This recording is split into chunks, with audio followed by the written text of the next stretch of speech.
Sorry తవ్వకం దగ్గరికి వెళ్ళొచ్చారు. ఇంతకు ముందు కూడా మనతో మాట్లాడారు. ఈయన పిటిషన్ సంబంధించి అంతకు ముందుకు సంబంధించి పంచనామా సంబంధించి కూడా మనకి మొదటి నుంచి కూడా మనకి వివరిస్తూ ఉన్నారు. సుదర్శన్ గారు చెప్పండి అండి, అంటే ఎంతవరకు తవ్వారు, ఎలా ఉంది? చాలా దారుణంగా ఉంది సార్ మేడం. ఎందుకంటే రాష్ట్రంకు ఒక హైకోర్టు ఉంటుంది. హైకోర్టు యొక్క ఆర్డర్ అంటే దాన్ని తూచా తప్పక పాటించాలి. మరి హైకోర్టు ఆర్డర్ ఇచ్చిన వారు కూడా ఇలా రాజకీయ నాయకులకు తొత్తులైనరా లేకుంటే అధికారులే తొత్తులైనరా? ఎందుకంటే ఇక్కడికి సాపా లేదు, అక్కడ శవాన్ని బయటికి తీసేదానికి అక్కడికి కావాల్సిన సిబ్బంది లేదు. ఎలాంటి దాంట్లో మౌలికంగా అవి లేకుండానే వీళ్ళు తవ్వకాలంటే మజాక్ అనుకుంటుర్రా? గతంలో ఎట్లనో ఏసీపీ గారు మన సింధు శర్మ గారు ఇట్లా బాటలను పట్టుకొని ఇట్లా బాటలు ఇదో చున్నీని తీసుకొచ్చినట్టుగా, అంటే ఇన్వెస్టిగేషన్ చేయాలంటే దానికి గ్లౌజులు పెట్టుకోవాలి. నువ్వే పట్టుకున్నావా, నువ్వే తాగినావా అంటే మళ్ళీ ఇంకొకటి ఎవడు పట్టుకున్నాడు లేకుంటే ఎవడన్నా పోసిండా అంటే. అయితే లోపల ఎంతమంది ఉన్నారు, ఎంతమంది గ్లౌజ్ తవ్వుతున్నట్టుగా కనబడుతున్నది.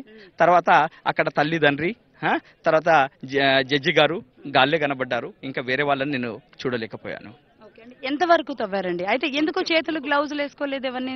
ఇప్పుడు కాదు, గ్లౌజులు వేసుకునడం అంటే గతంలో ఏసీపీ గారు ఐఓ గారు అవి పట్టుకున్నప్పుడు వస్తువులు ఏవైతే దొరికినాయో ఆ వస్తువులను చూపించారు. ఇది మందు పట్టు మన ఏంది పురుగుల మందు, ఇది చున్ని, ఇది అని. అవి చూసినప్పుడు అవి గ్లౌజులు దొరుకుని చూపించేడుతుంటే అవి మాకు అనుమానం రాకపోయి ఇది కరెక్ట్ ఇన్వెస్టిగేషన్ అని అనుకుందాం. రెండోది, ఇప్పుడు హైకోర్టు ఆర్డర్ ఉన్నప్పటికీ కూడా హైకోర్టు ఆర్డర్లలో ఏవి సిబ్బంది అన్నది చూపించాలి. ఆ సిబ్బందికి అంటే వస్తువులు చూపిస్తలేరు. అంటే సాప ఉండాలి, లేకుంటే తవ్వేటోళ్ళు వచ్చేటోళ్ళను వాళ్ళని కూడా గైడ్ లైన్స్ లో చెప్పాలి. ఇప్పుడు తల్లిదండ్రి అన్న అని చెప్పారు, తల్లిదండ్రి అన్న అని ఇళ్ళకి వస్తారని అడిగి తీసుకుపోతా అని అన్నారు.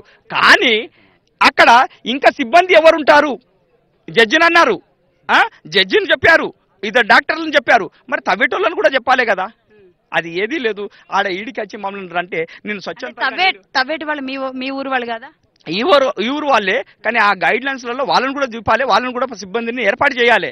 ఈడ సిబ్బందే లేరు అంటే తూతు మంత్రంగానే జరుగుతున్నట్టుగా అనిపిస్తుంది. అలా ఎట్లా ఉండాలంటే ఓనెస్ట్గా మేము పోయినా కానీ మమ్మల్ని ఏమంటారంటే నాయకుడు ఇతడద్దు అంటే, నాయకుడు ఉంటే మేము తారుమారు చేస్తామా?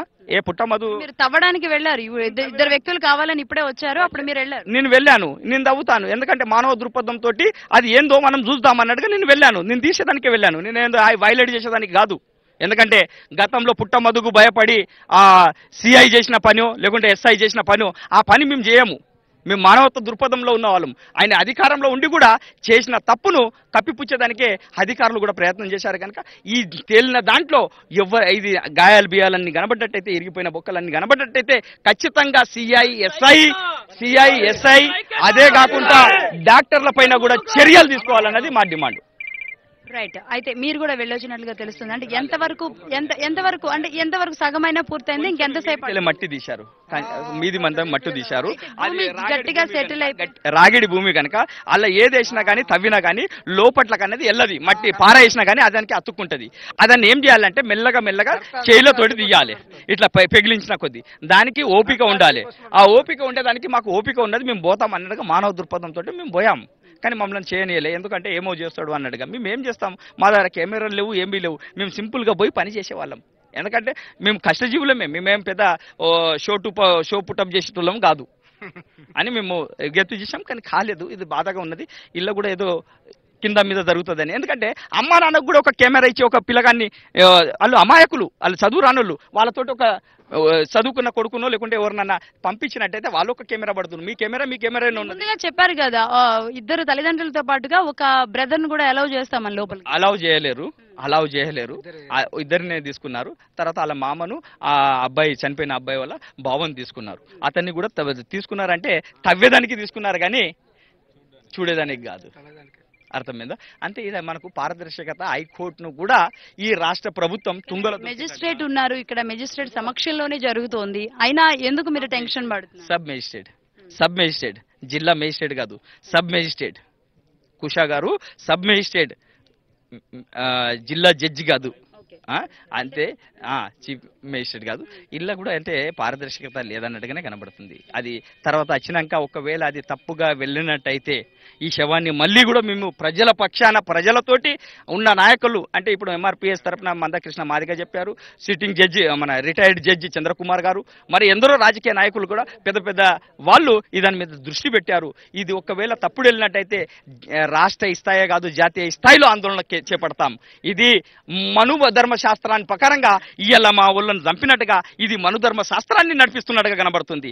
దళిత అమ్మాయిని చూసినా దళితుని అంటే అగ్రవర్ణాలని వాళ్ళని చూస్తే దళితుని కళ్ళు తీసేయడం, ఈ మర్మజ్ఞాలను తీసేయడం, ఇవన్నీ కనబడుతున్నాయి. కనుక దీనికి ఈ మానవత దృక్పథం ఉన్న వాళ్ళు అందరూ ఉద్యమిస్తారు, దీన్ని పెద్ద ఎత్తున తీసుకుంటాం. వీళ్ళు ఆషామాషి అనుకుంటే ప్రభుత్వం గద్దె కూడా కూలుతుందని మేము హెచ్చరిస్తున్నాం.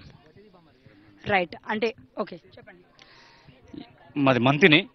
ఈరోజు చిన్న సాధారణ తప్పు చేస్తేనే పోలీస్ స్టేషన్లో పిటిషన్ ఇస్తే తొందరనే ఆ పిటిషన్ ఇచ్చిన ఆ ముద్దాయిని తీసుకొచ్చి విచారణ జరుపుతారు.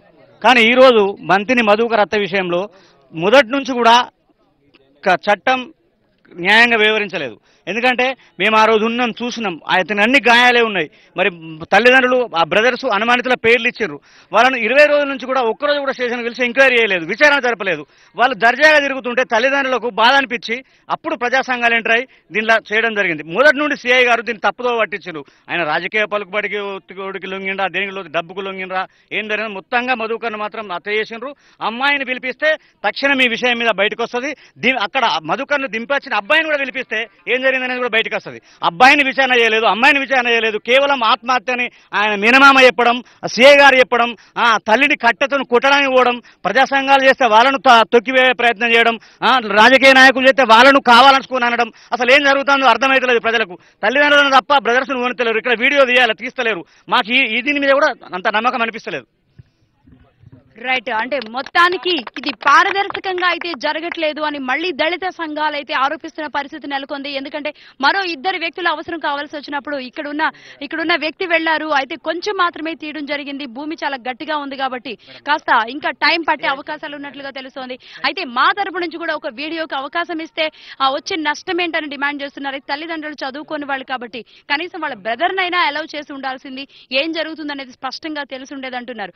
ఒకవేళ ఇందులో పారదర్శకత లేకపోతే ఇక్కడి నుంచి కూడా మేము తీవ్రంగా ఉద్యమిస్తామని ఇక్కడున్న దళిత సంఘం నేతలు చెప్తున్నారు. మొత్తానికి ఏదేమైనా ఇక మరి కాసేపట్లో అయితే ఇక్కడ నుంచి నిజం నిగ్గు తేలే అవకాశాలు కనబడుతున్నాయి.